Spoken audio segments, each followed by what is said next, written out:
I really don't want to be that annoying person that says your camera doesn't matter, it's the lighting. It is so true, and it's taken me so long to accept that, but that's 100% true. I used to hear that being said all the time, on forums, online, even sometimes when I meet other filmmakers or cinematographers, and I'm like, yeah, but like, it's nice to have that, awesome camera. Yeah, lighting is important, but what if you're shooting during the day or outdoors? And you can still reflect the light and play with the light and shape of the light outdoors, but I didn't really delve into that too much, especially when I was making travel content. But over the last year, when I got really ill and I stopped filmmaking, I started to delve more into lighting and set design and wardrobe and all that sort of stuff. And I started to realize, actually, hold on, lighting, set design, wardrobe, all of that is so much more important than the camera. The camera is going to be useful, but I feel like if you have a decent, not even a full frame camera, APS-C camera, or even Micro Four Thirds camera, you can still get some really nice content. It's just that how are you going to build up your set? How are you going to create your story? How are you going to tell your story? I would spend hours, days, sometimes even weeks and months researching a specific camera. I would get obsessed about that camera and look up every single video that I can find online about that camera to try and understand it and see if it can help me make better films. Now, the problem with that is I would end up spending so much time researching that I wouldn't be making any. And I think that's a huge downside because it basically stops you from making. And I took a year off social media, and I realized during that time that I wasn't really looking up the new camera or the coolest new camera that would make my videos look so much better. Instead, I started looking into other things. So good cinematography isn't just about the camera, the lens. You obviously have set design, wardrobe, composition, lighting, and I feel that all these things, when they're combined together, the story and the casting, obviously we can't forget about those. Those are really, really important. If those things aren't aligned nicely together and there hasn't been a lot of thought put into that, regardless of what camera you might have the best camera in the world, you're not going to be able to achieve a really nice image. I've seen that on quite a few people where they have like a £50,000 camera or like £100,000 camera, and I'm yet to see like a huge difference between the content that they're making with that new camera and their like previous content. And I've even seen people with like really expensive red cameras and the footage doesn't even look that good. And that's not because they're not good filmmakers. That's probably because they haven't put enough time into set design, lighting, wardrobe, casting, story. All of that comes into play. And I really, really learned that over the last year or so. Instead of buying or researching a new camera, I decided to sell one of my cameras and I decided to invest in more lighting. The reason I wanted to go down that way is because I'm actually confused on what camera to buy. Cameras are so good these days. I've started to realize that actually the more time that you spend building a set and building a lighting rig and thinking about wardrobe, color, composition, all these things actually makes a huge difference to your image. I actually even did like an iPhone versus Sony A7s3 video just to compare what they look like, but the set design and the lighting was exactly the same and it was really good.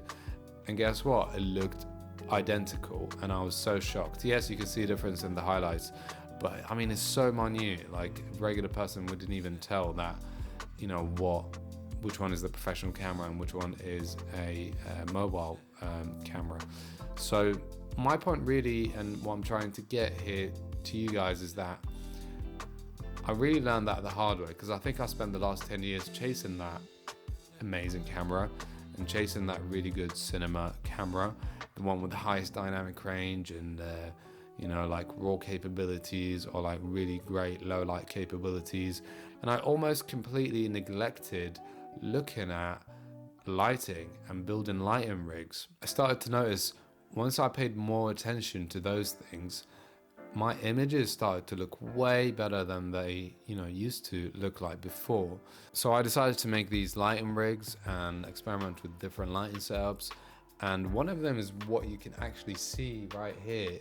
This is a kind of door frame kind of like setup that I created with Astera Titans. So I already had 2 Astera Titans. I bought another 3 Astera Titans because they're quite expensive, and started rigging them up in different ways and creating different shapes. And this was an idea that came about. And yeah, they're battery powered, portable. You can use magnets on them and quite flexible. They can look quite cool. So yeah, this is the wide angle, I guess, behind the scenes of this setup. Nanlite 720B was my next kind of investment. I love using that. I got it with a projection attachment, and it's the most powerful light that I've got. And just using that has been a lot of fun, and I can create all sorts of stuff with it. I can create a sunset look with it, a moonshot with it. Another investment that I got recently was the Lightbridge Cine reflectors. These are actually a lot of fun to use. You can create so many different looks with these and reflect the light in certain ways that you probably would benefit from quite a lot, especially in tight places. And yeah, that has been also a game changer for me. So the point of this video is that really the camera that's shooting this is not really that important. What's important is this stuff here that is creating all these different looks and I guess setups that you like, and set design and wardrobe and casting and story. I feel like I've learned so much more in the last year focusing on my lighting game than I ever did in the last few years focusing on cameras and upgrading my camera every 2 years. I've gone through so many cameras, man, it's silly, and I've lost a lot of money on doing that. There's always going to be that next new camera, and I am looking forward to using sort of cinema cameras, but as it stands, I'm just going to keep investing into more lighting. I'm going to try and achieve different lighting looks and build more lighting rigs, create different kind of sets. I might even work with a set designer or try and design sets myself in a nicer way, because these things actually cost money. So like the frame that I created with the Astera Titans did cost me quite a bit of money with the joiners that had to be 3D printed from a company that does that, and that cost me around 100 quid. So actually even building the rigs can be quite costly. So I'm going to share some examples here of recent looks that I've been creating with the different lighting, and all of these were shot on a Sony A7s3. It's not exactly the most recent camera. It's been out for 3 years I think now, and there are so many other options in the market at the moment, but I haven't really felt the need to upgrade yet. I haven't found something that I'm like, wow, that's going to be my next biggest investment. And that happened to me before with the Canon C200.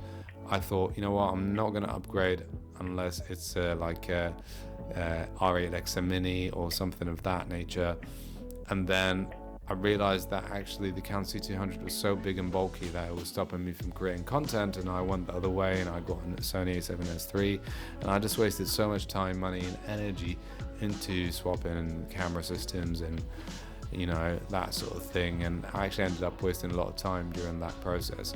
So really I think there will always be room to get another camera or a better camera, but if you have a decent camera that can capture some nice range of colors and shadows and highlights and all that, then you're just going to be able to create some really nice images with it if your lighting game is really on point.